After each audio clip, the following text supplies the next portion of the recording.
যাদের মধ্যে মদের নেশা রয়েছে তারা যদি মদ না খায় তাদের মনে হয় জীবনটা শেষ হয়ে গেল। আজকালকার দিনে বেশিরভাগ মানুষ তারা বাইবেল কিন্তু পাঠ করে না, যার জন্য তারা বাইবেলের সত্যটাকে জানে না। বাইবেলের মধ্য যে মধুর থেকেও আরও বেশি মিষ্টি এখানে লুকিয়ে রয়েছে সেটা তারা জানে না, কারণ তারা বাইবেল পড়ে না। আসুন আমরা একটা রেফারেন্স পড়ি। রেফারেন্সটা হয়েছে গীতসংহিতা 119 সংখ্যা 97 থেকে 104 পদ। আমি তোমার ব্যবস্থা কেমন ভালোবাসি, তাহা সমস্ত দিন আমার ধ্যানের বিষয়। তোমার সমস্ত আজ্ঞা সকল আমাকে শত্রুগণ অপেক্ষা জ্ঞানবান করে, কারণ সেই সকল চিরকাল আমার সমস্ত গুরু অপেক্ষা আমি জ্ঞানবান, কেননা আমি তোমার সাক্ষ্যকলাপ ধ্যান করি। প্রাচীন লোক হইতেও আমি বুদ্ধিমান, কারণ আমি তোমার নির্দেশ সকল পালন করিয়াছি। আমি সমস্ত কুপথ হইতে আপন চরণ নিবৃত্ত করিয়াছি, যেন আমি তোমার বাক্য পালন করি। আমি তোমার শাসনপথ হইতে ফিরি নাই, কারণ তুমি আমাকে শিক্ষা দিয়াছ। তোমার বচন সকল আমার তালুতে কেমন মিষ্ট লাগে, তাহা আমার মুখে মধু হইতেও মধুর। তোমার নির্দেশমালা দ্বারা আমার বুদ্ধি লাভ হয়, তাই আমি সমুদয় মিথ্যা পথ ঘৃণা করি। We read Bible because our Bible is living word of God. Our Bible is holy Bible. পবিত্র বাইবেল এই কথাটি কিন্তু উল্লেখ করা হয়েছে কেন? কারণ বাইবেলটা সত্যি পবিত্র। Bible is gods love letter.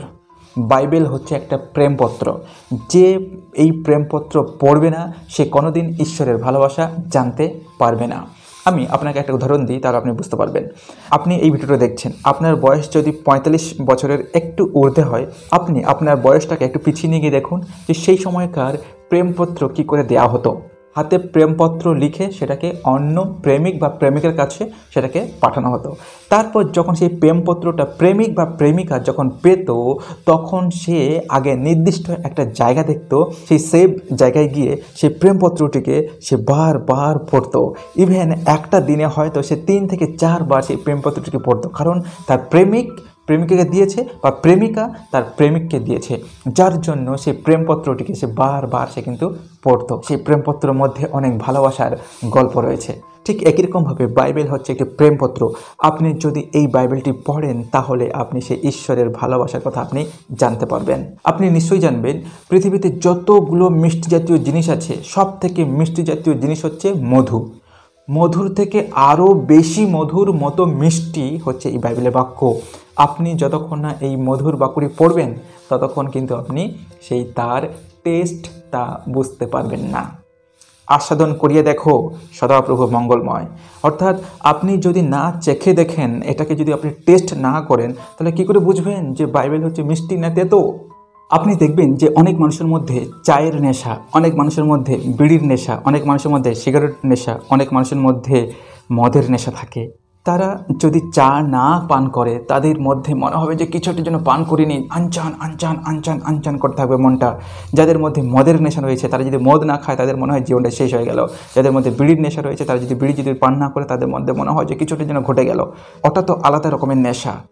কিন্তু আপনার মধ্যে যদি বাইবেল পাঠ করার নেশা থাকে, আপনি একদিন বাইবেল পাঠ না করলে মনে হবে যেন আপনি কিছু একটা মিস করে গেছেন, কিছু একটা আপনার জীবন থেকে হারিয়ে গেছে, এরকম মনে হবে। সুতরাং আপনার মধ্যে গড়ে তুলতে হবে বাইবেল পাঠ করার নেশা। সুতরাং আপনি যদি বাইবেল না পাঠ করেন আপনার মনে হবে যেন আমি আজকে সারাটা দিন ভালোই আমার গেল না, এরকম যেন নেশা আপনার মধ্যে থাকে। পৃথিবীতে অনেক শিক্ষিত ব্যক্তি রয়েছে, তাদের মধ্যে থেকে আমি একজন শিক্ষিত ব্যক্তি এবং আমি অনেক শিক্ষা অর্জন করেছি, কিন্তু বাইবেলের শিক্ষা আমার মধ্যে নেই। যদি না থাকে তখন কি হবে? আমার মধ্যে বাহ্যিক শিক্ষা থাকলেও, জাগতিক শিক্ষা থাকলেও, যদি আমার মধ্যে বাইবেলের শিক্ষা না থাকে তাহলে আমি কিন্তু একজন মূর্খ ব্যক্তি। যতই শিক্ষিত হই না কেন, বাইবেলের শিক্ষা আমাদের মধ্যে না থাকলে আমরা কিন্তু মূর্খে প্রতিপন্ন হব। বাইবেলের শিক্ষা আমাদের মধ্যে ভীষণভাবে দরকার আছে। আপনি কন্টিনিউ বাইবেল পড়লে মিথ্যা পথ এবং নোংরা পথ আপনার ঘৃণা লাগবে। মিথ্যা পথে যেতে আপনার কখনো মন চাইবে না, নোংরা কাজ করতে আপনার কখনো মন চাইবে না, আপনার সেটা ঘৃণা বলে মনে হবে। সুতরাং বাইবেলটা পড়া খুবই প্রয়োজন রয়েছে।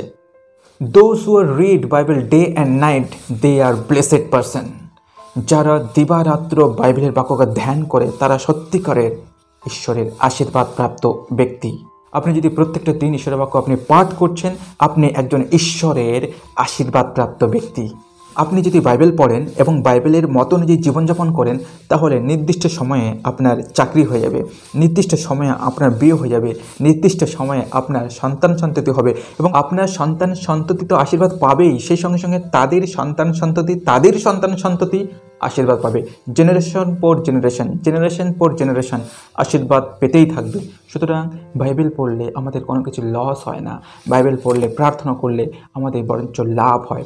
তাই আসুন আমরা প্রত্যেকটা দিন বাইবেল পড়ি, অ্যাটলিস্ট একটা অধ্যায়, প্রত্যেকটা দিন আমরা একটা অধ্যায় করে পাঠ করব এবং সেটাকে নিয়ে আমরা মেডিটেশন করব, অর্থাৎ প্রার্থনাশীল জীবনযাপন করব। আপনার আশীর্বাদ কেউ রুখতে পারবে না, ঈশ্বর আপনাকে আশীর্বাদ করবেই করবে।